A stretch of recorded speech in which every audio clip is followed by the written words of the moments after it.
Carmen. How are you? Welcome back on Monday here. Finally, we're getting to work with you here, Yasmina. By the way, today's meeting is gonna be a little bit shorter than usual. We only got about 30 minutes, but don't I worry think because we're gonna compensate it. Our I guest is think it because amazing. our guest is amazing and I think it's going to be worth it, but because we wanted to start asking questions and I'm for sure our audience will have plenty of questions. Mhm. So in this special question, because we don't have like only 30 minutes, I will allow you to make all the question and we put it in the computer and the script and you will ask it right away because we have to take advantage of this opportunity. So today we have our amazing guest and this is Sam, hello. Thank you so much for Hello, coming back here. pleasure. Hello, Thank you for Sam. having me back. How you doing? Good. And well, for those who doesn't know him, I think it's an impressive curriculum he has. He's the managing director and co-founder of Esports Insider, but he make a lot of other projects that we are going to talk about it here. But I think I'm gonna have another question for you. Yeah, so just to begin with questions, first of all, could you tell us briefly what are the main projects that you're involved in right now, especially as a founder, because we've seen that you're quite an entrepreneur, you've started quite a few of them. Yeah, sure. Thank you. So esports, that's just about in the screen. Esports Insider Mm-hmm. is the main company for sure that I'm involved in that takes up a lot of my time. But ESI I've been involved in as one of the co-founders since August 2016. And I guess somewhat due to our positioning in the industry, right? It's the um, industry business coverage on a media side, on the event side, and now with an agency arm as well. A lot of different opportunities come our way, and a lot of different connections come our way. So yeah, ESI is my main role, 100%. But we also have the Esports Journal, which is a joint venture which we launched with LMG or LATAM Media Group, an esports business focused magazine in digital and print format. And then there's also the WFH League, which is a more recent venture. That's the work from home, win from home league. So it's a tournament operations company slash brand, but it's focused very much on corporate esports, if you will, for want of a better word. So it's companies playing companies and colleagues teaming up to form the teams. And yeah, we've been doing that since 2020. Wow. That's pretty a Really lot, good. actually. And I think we have the first question here because, as I promised, I have to be honest to my words. So the first question here is more regarding the future of mobile esport. If you could give us a little bit of insight. Yeah, I mean, so we've been covering on Esports Insider, we've been covering esports generally, right, as broadly as we can, since, as I said, August 2016. Um, Mobile has become more and more prominent a part of our own industry coverage globally, as the years have gone by. Like certainly with the growth and rise of, I think, mobile legends of PUBG Mobile as well, especially in certain countries, right, from India to Indonesia. Some of the numbers there are quite incredible, and out in Brazil as well. So we're doing our best to cover it more and more. Um, and I think certain games, well, I mean, Valorant coming to mobile, Rocket League Sideswipe, I think is out early next year. I'm not sure if what the latest news with that is, but yeah, for sure, like mobile esports is undoubtedly one of, if not the fastest growing vertical of the industry at large. Wow. Great insight, really. And of course, the next question that I would like to make you, it's relating with how manage a person to be the co-founder of three projects that are quite interesting here. How did you? Can you give us some tips? Because of course, it's like oh my god, and they are huge and they bring so much value to the industry. Yeah, thank you. I think just it sounds somewhat cheesy, right? But collaboration is the key. We worked with Platform, which is an esports and gaming bar restaurant in London. If anyone's here or ever wants to visit, we've known those guys. So I know met Nicolo and Tommaso, the two of the founders of Platform, way back, maybe 4 years ago. No, probably 4 or 5 years ago now. Got chatting to them when long before the bar was open, and when it was just a lookbook and it was an idea, and they were trying to chat to some people in and around the industry to get a gauge on whether platform in and of itself could work as a business, right? And what would be needed to do so, and some ideas and such. So we'd been chatting with them since then. Obviously, really excited to see them open. Um, and they had been doing really, really well, obviously, up until the pandemic, which forced Yeah. them through no fault of their own to close for a long time. They're back open again now, and like business is thriving. Ooh. Obviously, in that time, the bar was closed, and they were able to work on some different projects. The Mhm. original concept for the WFH League was actually an after work, um, in person activity for Londoners. So that was the idea. That was the concept that we came up with platform. A lot of their clientele was, and now are again, office workers going to the bar after work. um, the way we saw it, there's plenty of opportunities for five-a-side football or whatever on a Wednesday evening, but there were very few opportunities for the same for video games in an organized That's fashion with Mhm. prizes, etc., done properly.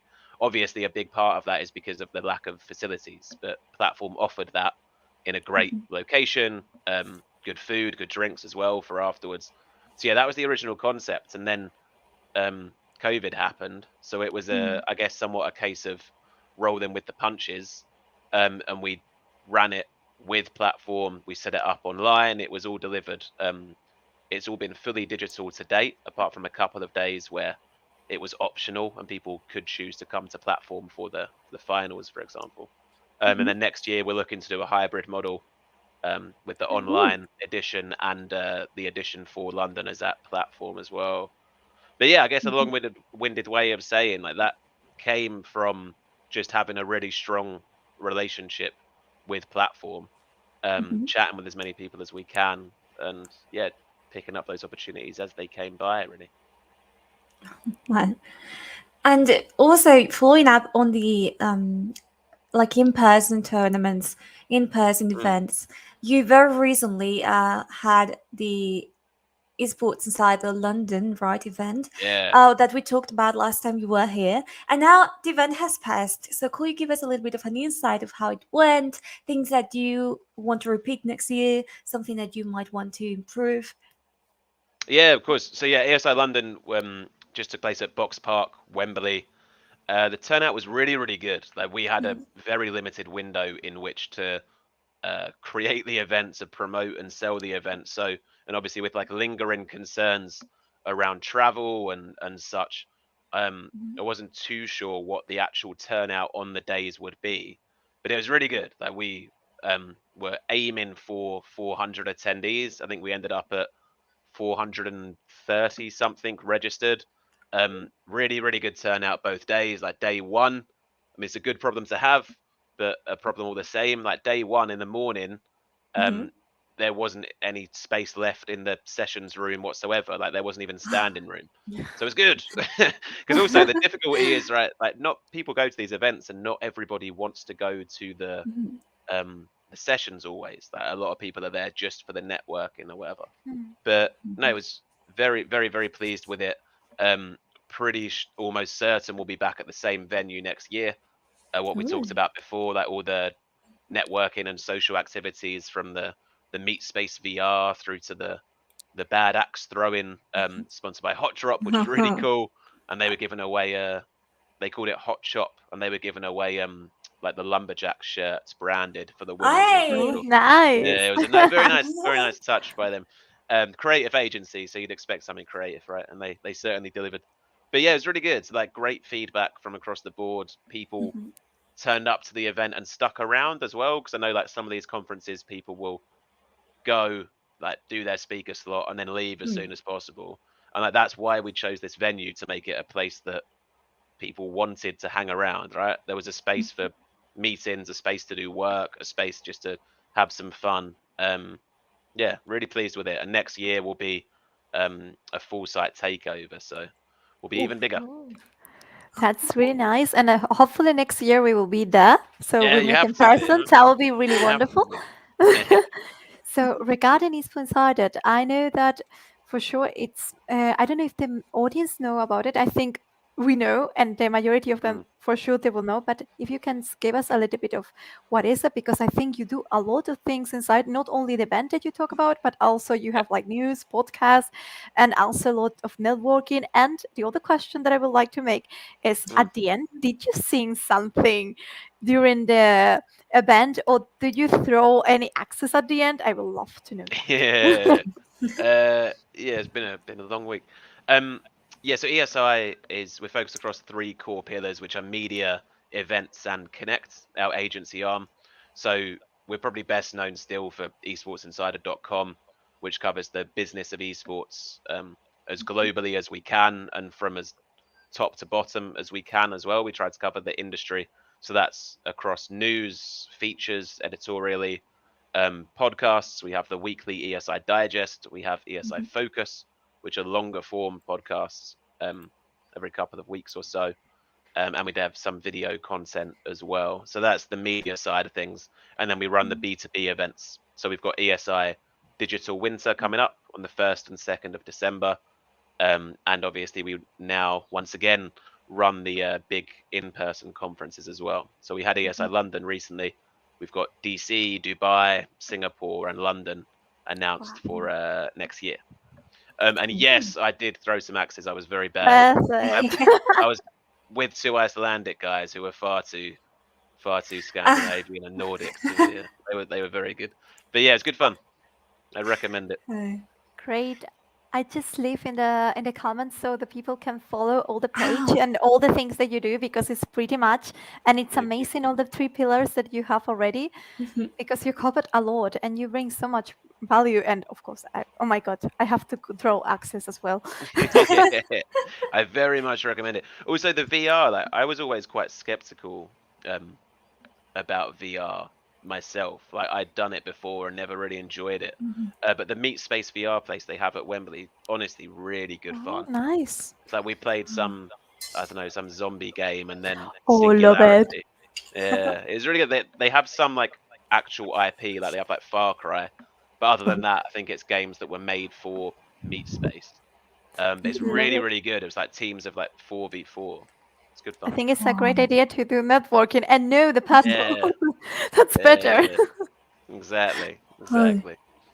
I'm glad you went with that instead of like escape rooms or something, because I can see myself as screaming at people and I don't want to give it a bad Yeah. impression of myself. But also, apart from esports insider and the corporate esports you've been involved in, you also Mm, got the esports journal, which is yeah, a kind of a different format. You also release it in like physical version. Could you tell us what it is and what it consists about? What is different about it? yeah, of course. So the Esports Journal was, I guess, somewhat of a strange idea, right? A like concept to have a print magazine for an industry that's so digital.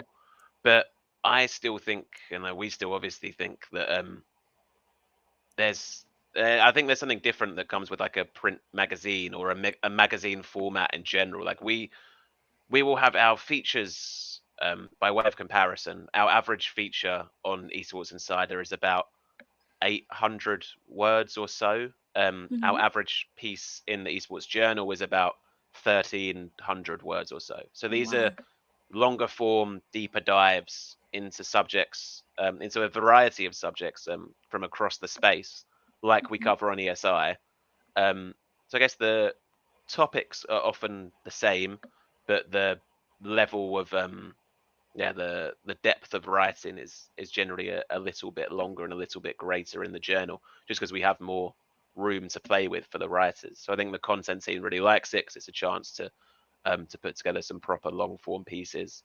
And yeah, we these days we now cover the English language edition ourselves, and LMG cover the Spanish language edition. So yeah, it's in Hey. That's English and nice. Spanish right now, and who knows what's Mhm. next. Eh?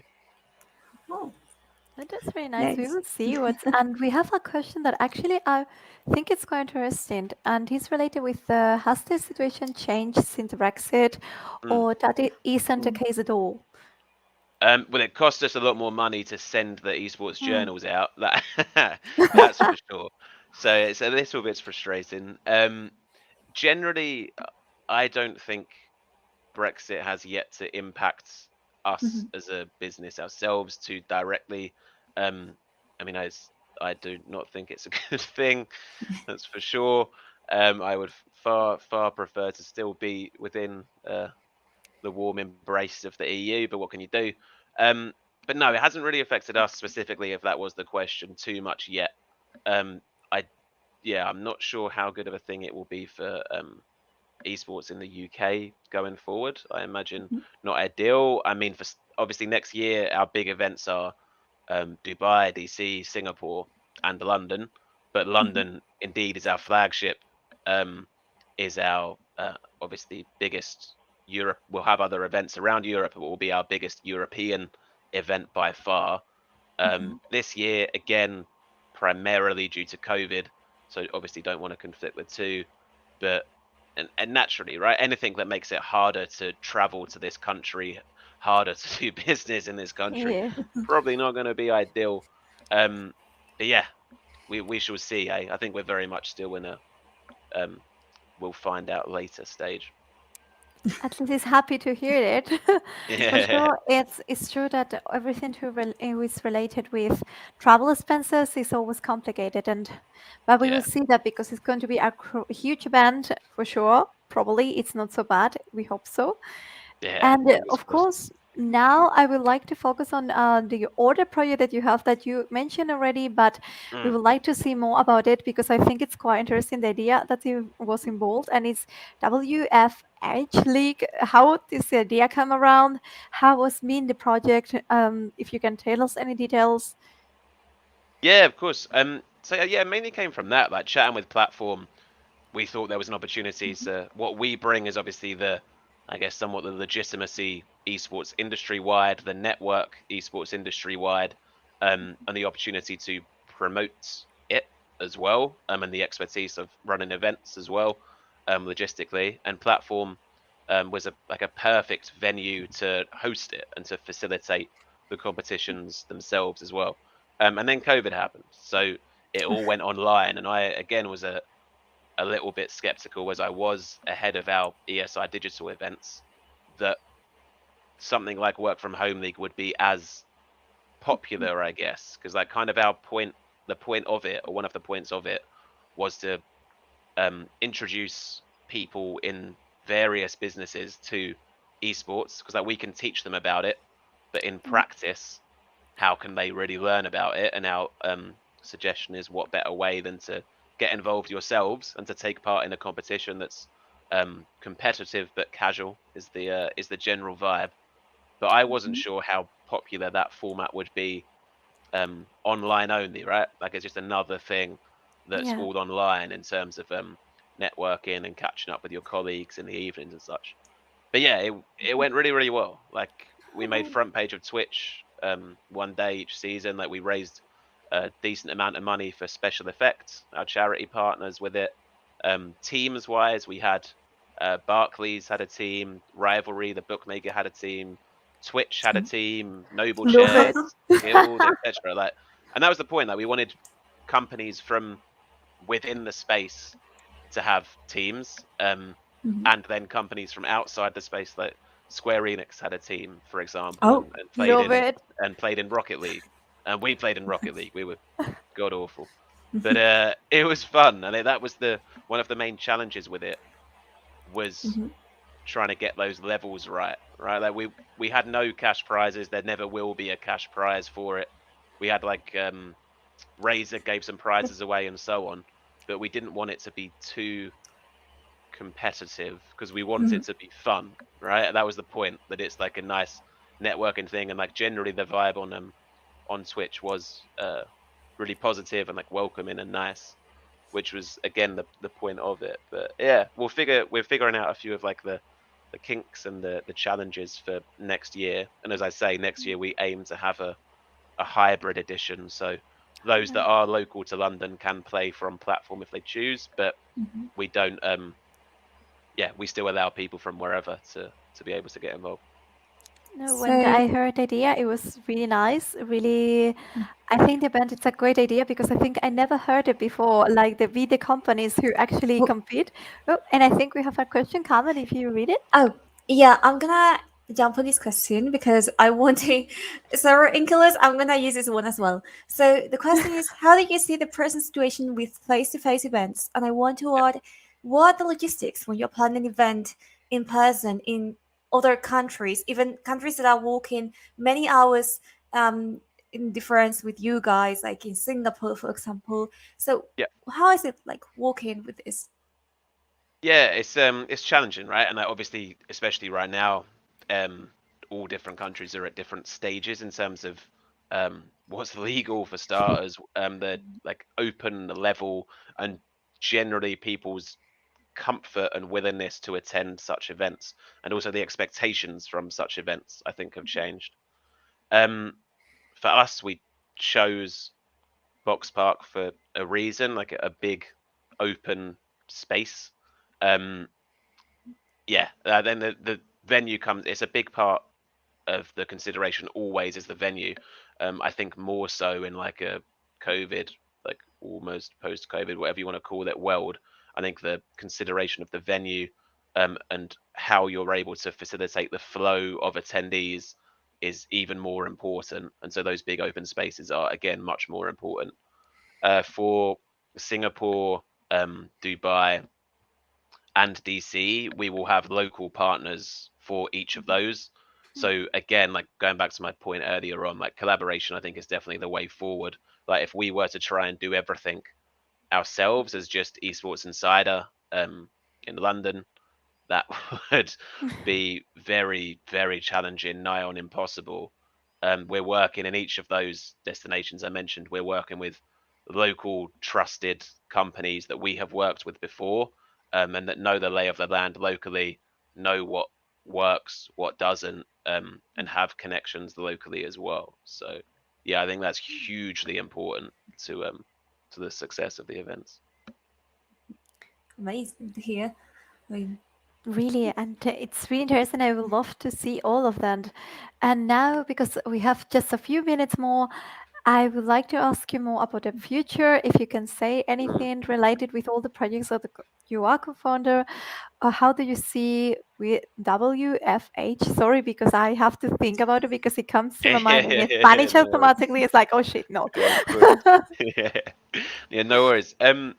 Yeah, so next year for ESI there'll be the four big events that I've mentioned, and we will be announcing soon our Esports on the High Street series as well, which is slightly different events. And we did our first pop up on Oxford Street in October, and that was cool. And that was successful. It was a bit different, like it wasn't purely B2B. It was a bit mhm. more like direct to fan, direct to consumer, whatever you want to call it. And we'll be announcing more of those in the relatively near future. We'll have our ESI breakfast clubs as well, which are our by invitation only smaller events in London, elsewhere in Europe as well. And then, yeah, the WFH League, we should have some news before the end of the calendar year about the exact format and dates, and also games for that as well, right? Like before, we've had Rocket League, we've had CS:GO. Both of those seem popular, and I think will be mainstays for next year. But we've always dabbled with the third game a bit. Like we've had Brawlhalla, we've had FIFA, and others. So we're trying to figure out what game is best for the WFH League. We're also trying to determine whether to have the more competitive esportsy options, which would be CS:GO and Rocket League, where Mhm. some of the players were really good, really good, I and was others wanted were to ask you how. terrible.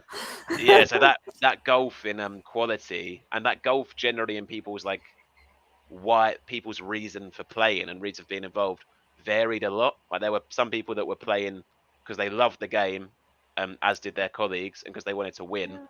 Others were playing because it was just a fun thing to do with colleagues, right? So we're thinking to have the two competitive titles, and then have the Mhm. third title as I don't know, Fall Guys or another game that's just Oh, just for fun. A game that's still fun to watch, and like still you can compete and teams, but a game that is less, I guess, like less esports and more just fun Mhm. gaming with your friends or colleagues. So yeah, we're working Among that out. Us. Open to ideas. Yeah, we've considered Among Us as I well. think it's a It's a bit, harder it's a one to great. do.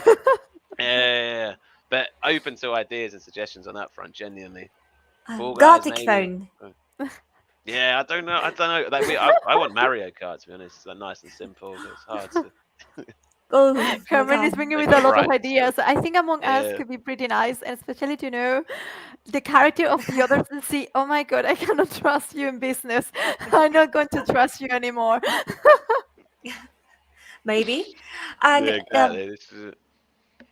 Sam, just also because we've been talking about your projects quite a lot, but Mm, personally speaking, about you, about yourself, what are your like short-term plans, long-term plans? What would you like to see yourself in like 2023, perhaps end of mm. 2022? Yeah. So I mean, a big one, like business wise more generally, is the WFH league we are setting up properly as a company next year. Like at the moment, it's a joint venture by way of it's a joint brand that we share with platform. So we'll be establishing that much more properly. Um, Beyond that, yeah, ESI wise, just getting through those four big events and having um, our flag in the ground, so to speak, out in Asia with Singapore, more solidified in the US with DC, and in MENA with Dubai as well will be amazing. Um, yeah, that's the aim for next year. So that should be enough to be getting on with, I think. Right. But quite a few things in the basket, so I'm sure you'll be busy next year. And it seems like we've got quite a few things that we are going to keep an eye on because they're definitely bringing a lot of value to the esports industry. Yeah, for sure. Yeah, So thank follow you. this man, follow him in LinkedIn and Twitter, please, guys, and follow all the things that he does because it's amazing all the work they can bring to the industry. And of course, I think we only have 1 minute or so, but we don't want to bother you more because I think you have to go.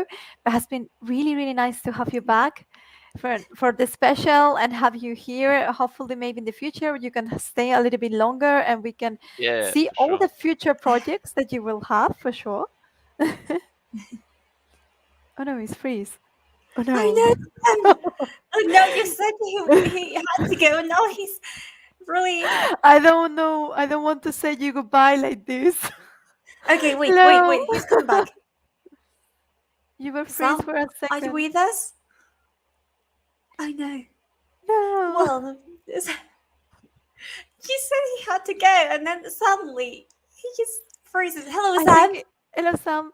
Can you Yeah, hear well, I us don't know what again? happened there. That was quite Perfect. dramatic timing, wasn't I was doing a dramatic scene, like say, no, please, I don't cannot say goodbye to you like this. it? No, yeah, sorry, the internet just cut out at a very rude time. No, It's Still don't here though. okay. be. Really, is the internet saying say goodbye now? Yeah, perhaps. But It yeah, has been really thank you nice. very much for having me. And yeah, I would love to come back. Thank you. Thank you I for will. joining us. We'll see you in the future, Yasmina. I think the same. We will see each other and probably face to face for the next event and hopefully Exactly. before that for more news. And please follow him in LinkedIn and Twitter and see all his team because they're doing a lot of work for the esports industry. So it has been really nice. Yeah, I will see you now. Goodbye. And we have to close the program. But I don't want to say goodbye, but we Well, have to. we're gonna say goodbye to you, Sam, and we will be saying goodbye to the audience this midnight. So see you in a second. See you in a second. Thank you both. Thank you. Oh, So, okay, so Carmen, Yasmina. Yes. So I it's have time to to end the quickly. show today, and well, it's been a very short show. I think it's been quite interesting, really enlightening from some side. Also, thank you to everyone who's been commenting, asking questions from the above. Again, it's always appreciated that kind of interaction with us.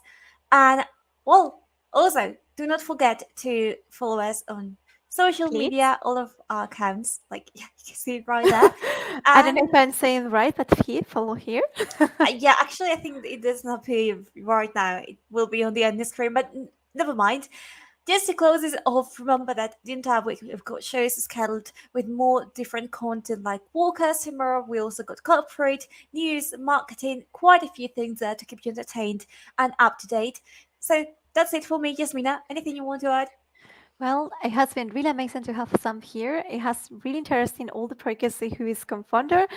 It's a little bit shame that it's only 30 minutes, but I always enjoy my time with you, Carmen. And of course, please follow our continuous teams. We have workouts tomorrow, and please follow us and if you like it. And we will see each other for the next week. Bye. Bye bye.